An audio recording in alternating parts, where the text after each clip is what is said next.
Esses erros podem destruir a sua família. Homens posicionados, família posicionadas no Senhor.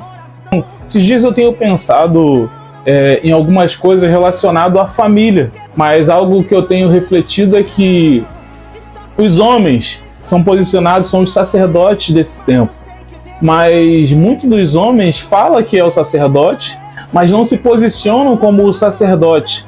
E dentro dos lares, dentro das casas, quando um sacerdote mal posicionado ou sem entendimento do que é ser um sacerdote, executando diante de Deus as suas responsabilidades, as suas demandas, fica um espaço vago dentro da tua casa, dentro da sua família.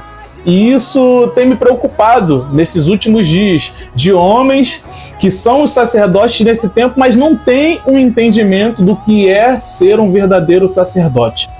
Mulheres, se o seu marido não se posiciona, isso não te autoriza a tomar o lugar que não é seu, esse lugar é dele. Mulheres que são auxiliadoras, mulheres que são ajudadoras, mulheres que estão dentro de casa para ajudar o sacerdote, mas muitas das vezes, ao invés de ajudar o sacerdote, acaba atrapalhando. E as maiores desculpas que nós escutamos é que o sacerdote ele não se posiciona e por isso as mulheres elas tomam a frente de algumas circunstâncias e fazem coisas que não são responsabilidade delas, mas sim do sacerdote. Eu aprendo aqui duas questões, duas situações.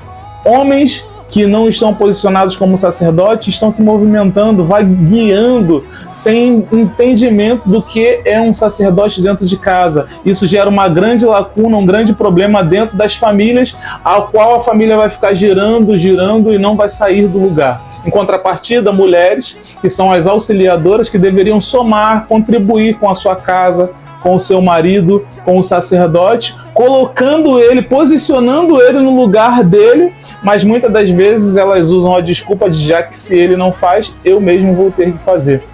A meditação que eu aprendo com tudo isso, meus amigos, é que mulheres auxiliadoras, dê espaço, sejam sábias para edificar o seu lar e colocar o sacerdote no lugar que é responsabilidade dele. Não tente assumir um posicionamento que não é seu. Às vezes, nós queremos fazer algo que não é responsabilidade nossa. O fato de um sacerdote não se posicionar não justifica você assumir a responsabilidade que não é sua. Pare de fugir. Jovens, vocês têm a força. Estamos vivendo um tempo de jovens que são do neossoro e do antialérgico ou antidepressivo. Uma geração de jovens que ficam trancados dentro do seu quarto, estão aprisionados em vícios de pornografia, vício das drogas, vício do neossoro, vício do antialérgico. Quantos jovens precisam de uma medicação para poder dormir porque não conseguem dormir? Muitos trocam a noite pelo dia.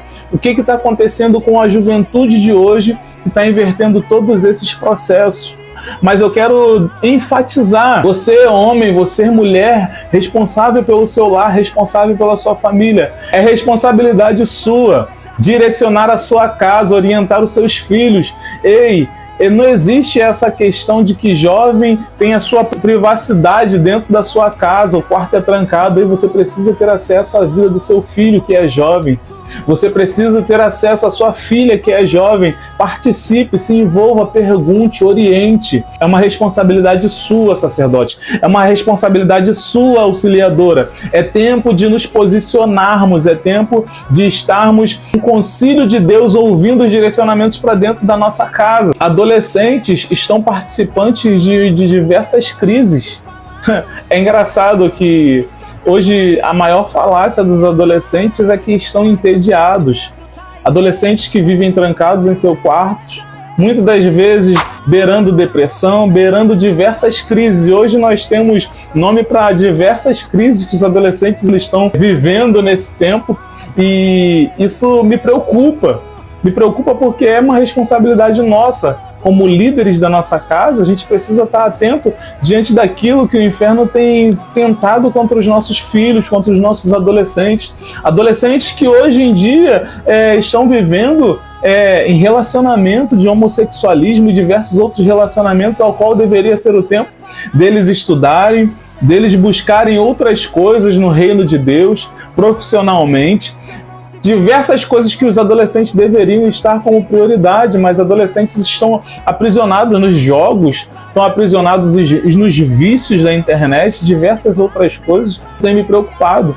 E é uma responsabilidade de nós, líderes da nossa casa, homens, sacerdotes, mulheres auxiliadoras, precisamos nos posicionar, precisamos enxergar os nossos filhos dentro das nossas casas, que muitas das vezes estão passando por problemas dentro do nosso lar, dentro dos quartos, dentro dos celulares, dentro dos computadores, estão vivendo diversos conflitos que o inferno tem lançado na mente deles, a qual eles não têm conseguido sair e está passando desapercebido. E nós, como pais, usamos a desculpa em que estamos cansados, estamos sobrecarregados diante do dia de trabalho, diante das demandas em que vivemos dentro dos nossos lares, e os nossos filhos estão morrendo dentro da nossa casa.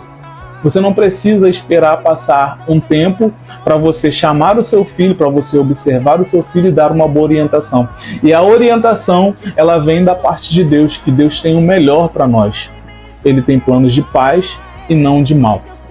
Ei, pais, não se conforme com essa sentença, pois ainda não é o fim. Eu venho de um tempo em que criança era criança, criança se divertia, criança brincava, criança se ralava, se machucava, criança tinha diversas brincadeiras, e hoje tem me preocupado que o que mais tem acontecido são crianças diante de crises de ansiedade, inventaram um monte de problemas de saúde, ao qual na minha época a gente não passava por nada disso. Talvez até um pouco de ignorância na nossa época, porque não tinha esse tanto estudo, né, e passava desapercebido algumas coisas, mas existe um equilíbrio nisso, né, diante de tantas doenças que estão criando aí, e as nossas crianças estão deixando de ser crianças.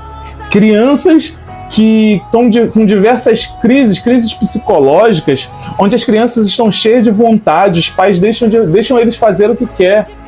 Meus irmãos, meus amigos, o que mais a gente tem enfrentado e visto nos dias de hoje são crianças que querem fazer, eles têm a decisão deles. E certa vez eu escutei de uma pessoa falando que meu filho, ele tem as vontades dele, ele tem o querer dele. Uma criança, gente, está em formação do seu perfil, da sua persona, da sua personalidade. E como que uma criança vai ter as suas vontades? Então, se uma criança disser que tem a vontade de se tornar um ladrão, então o pai vai aceitar isso de boa? Isso seria normal? Gente, a gente precisa rever algumas coisas. Os nossos filhos, as nossas crianças, elas precisam de atenção, elas precisam de orientação, e nem sempre nós vamos ter que acreditar naquilo que é liberado lá fora, em problemas de saúde para as nossas crianças. Mesmo que foi diagnosticado algo, que teu filho tem algum problema X, sua boca tem poder para dar vida. Não aceite isso e profetize e ore para que o seu filho não tenha nenhum problema desse. A sua boca, ela tem poder para trazer vida e mudar a realidade do seu filho. Precisamos estar atentos, irmãos, porque o inferno, ele não tem brincado de ser inferno. O inferno, ele tem vindo com todas as forças de forma estratégica e de forma sutil para destruir as nossas casas. Está afetando os nossos filhos, está afetando os nossos casamentos e automaticamente vai nos matando e vai nos destruindo. Precisamos estar atentos para enxergar e contemplar aquilo que o diabo tem tentado fazer dentro das nossas casas, dentro das nossas famílias. É um tempo das nossas famílias estar posicionadas em Deus. Não aceite que o inimigo venha destruir a tua casa, a tua família, os teus filhos. É tempo de irmos para a torre de vigia. É tempo de estarmos ouvindo aquilo que Deus tem ministrado aos filhos, para que o diabo não venha nos roubar, não venha nos destruir, porque a nossa vida, a nossa família, ela pertence ao Senhor Jesus. Fique na paz.